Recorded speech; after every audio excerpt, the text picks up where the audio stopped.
Hello everyone, मैं हूँ भारती और आप लोगों का अपने चैनल पर बहुत बहुत स्वागत करती हूँ। तो चलिए ज़्यादा बातें ना करते हुए हम कहानी के अगले भाग की तरफ बढ़ते हैं। वंश बानी के चेहरे को देखकर उसमें खो जाता है। तभी वहाँ अचानक एक कार आकर रुकती है और उसमें से एक आदमी बाहर आता है और बानी की तरफ अपने कदम बढ़ाते हुए कहता है, चलिए मिस बानी, घर चलते हैं। अब तो आपकी भागने की तमन्ना भी पूरी हो गई।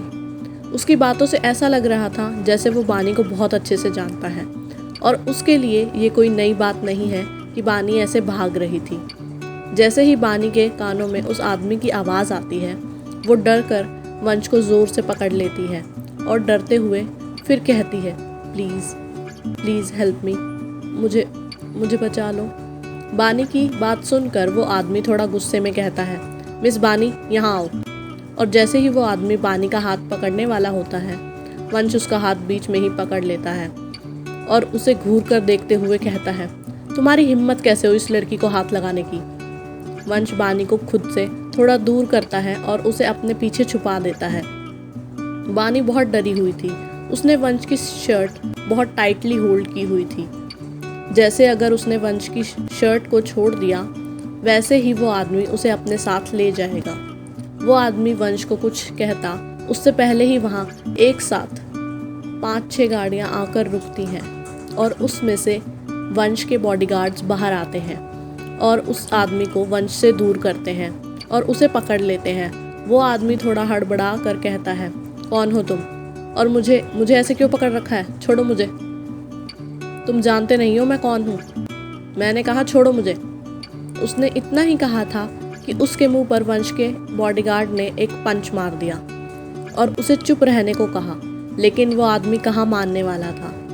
उसने जैसे ही फिर कुछ कहने के लिए अपना मुंह खोला,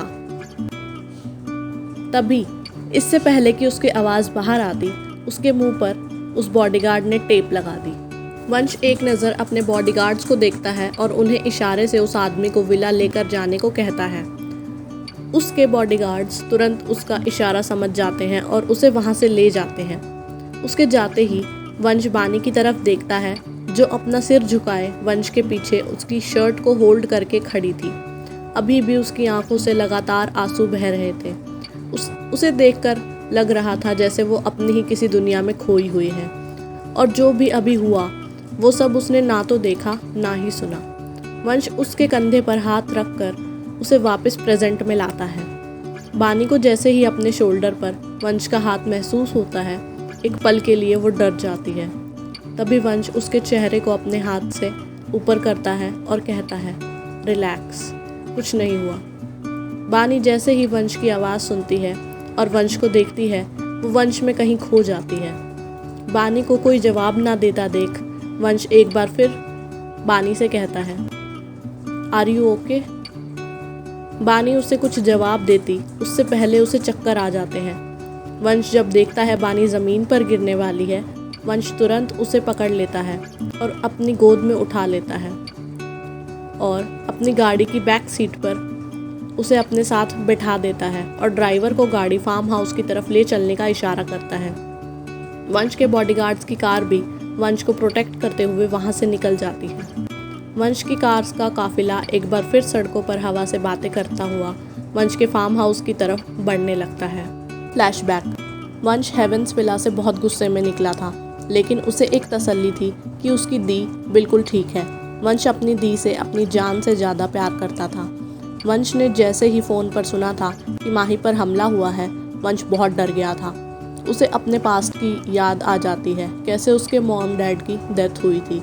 वो थोड़ा समय अकेले बिताना चाहता था, इसलिए वो बिना अपने बॉडीगार्ड्स को साथ लिए अकेले ही गाड़ी लेकर वहाँ से बाहर निकल गया था। लेकिन वंश के बॉडीगार्ड उसे अकेला नहीं छोड़ सकते थे। वंश के बिना सिक्योरिटी के कहीं जाना उसके लिए डेंजरस साबित हो सकता था। हालांकि वंश बहुत कैपेबल था, वो हमेशा अलर्ट रहता था और उसकी फाइटिंग स्किल्स और शूटिंग बहुत अच्छी थी, लेकिन फिर भी वंश के बॉडीगार्ड्स वंश को अकेला नहीं छोड़ सकते थे। इसलिए वो वंश को एक सीमित दूरी बनाकर फॉलो कर रहे थे। वंश की कार अचानक से बॉडीगार्ड की कार से काफ़ी आगे निकल गई थी, जिसे ढूंढने में उन्हें कुछ समय लगा, इसलिए उन्हें वंश तक पहुंचने में थोड़ी देर हो गई। जिस रोड पर वंश और बानी मौजूद थे वो एक सुनसान रोड था, क्योंकि वो रोड कुछ खास अच्छी हालत में नहीं था और वो एक शॉर्टकट था। आसपास जंगल था, इसलिए रात को इस रोड पर बहुत कम कार्स आती थी। वंश की कार के आगे एक दो कार्स और भी थी, लेकिन वंश उन्हें ओवरटेक करके आगे आ गया था, जिस वजह से उसकी मुलाकात बानी से हो गई। Flashback and. वहीं जब जिया घर पहुंचती है तो वो देखती है घर पर बानी नहीं है। जिया पूरे घर में बानी को ढूंढती है, लेकिन उसे बानी कहीं नहीं मिलती। जिया बानी के लिए अब बहुत परेशान हो रही थी। वो तुरंत बानी को फ़ोन करती है, क्योंकि रात के 9 बज गए थे। बानी कभी भी बिना जिया को बताए इतनी देर तक घर से बाहर नहीं रहती थी, लेकिन बानी का फ़ोन नॉट रीचेबल आ रहा था। जिया बहुत परेशान हो रही थी। उसे समझ नहीं आ रहा था कि अब वो क्या करे। जिया बहुत ट्राई करती है, लेकिन बानी का नंबर नहीं लग रहा था। उसकी चिंता समय के साथ और बढ़ती जा रही थी। वहीं दूसरी तरफ वंश ने फार्म हाउस पहुंचने से पहले ही डॉक्टर्स की एक टीम को वहां बुला लिया था। वंश जैसे ही अपने फार्म हाउस पहुंचता है, ड्राइवर कार का दरवाज़ा खोलता है और वंश बानी को अपनी गोद में उठाकर अंदर ले जाता है। वहाँ खड़े सब लोग वंश के साथ किसी लड़की को देखकर हैरान थे, क्योंकि वंश आज तक कभी किसी लड़की के करीब नहीं आया था और ना ही किसी को यहाँ लाया था। और आज एक लड़की वंश के इतना करीब उसकी गोद में थी। वंश तुरंत बानी को अंदर ले जाकर एक बड़े से रूम के किंग साइज बेड पर लेटा देता है। तभी वहाँ डॉक्टर्स की टीम आती है, जिन्हें वंश ने बुलाया था। सभी डॉक्टर्स उस रूम में आकर सिर झुकाकर खड़े हो जाते हैं। उनमें इतनी हिम्मत नहीं थी कि वो एक नज़र उठाकर सामने देख सके। वो सभी वंश से बहुत डर रहे थे। अब भाई डरे भी क्यों ना, वंश कोई आम आदमी थोड़ा ही ना है।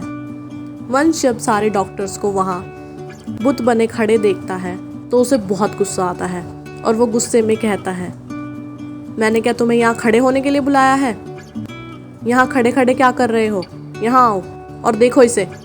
वंश ने ये सब इतने गुस्से में कहा कि वहाँ खड़े सारे डॉक्टर्स डर गए और कांपने लगे। तभी उनमें से एक सीनियर डॉक्टर आगे आकर डरते डरते बानी की तरफ बढ़ता है और उसे चेक करने लगता है। कुछ देर बानी को चेक करने के बाद वो डॉक्टर वंश को देखता है। उसे वंश से बहुत डर लग रहा था, लेकिन वो थोड़ी हिम्मत करके डरते डरते कहना शुरू करता है, सर वो इन्हें। डॉक्टर इतना डरा हुआ था कि वो साफ साफ बोल भी नहीं पा रहा था। उसकी ज़ुबान लड़खड़ा रही थी। तभी वंश उस डॉक्टर को घूरते हुए गुस्से में कहता है, लगता है तुम्हें अपनी जान प्यारी नहीं है, जो कहना है साफ साफ कहो। वंश की डरावनी आवाज़ सुनकर डॉक्टर और ज़्यादा डर जाता है, लेकिन वो खुद को संभालता है।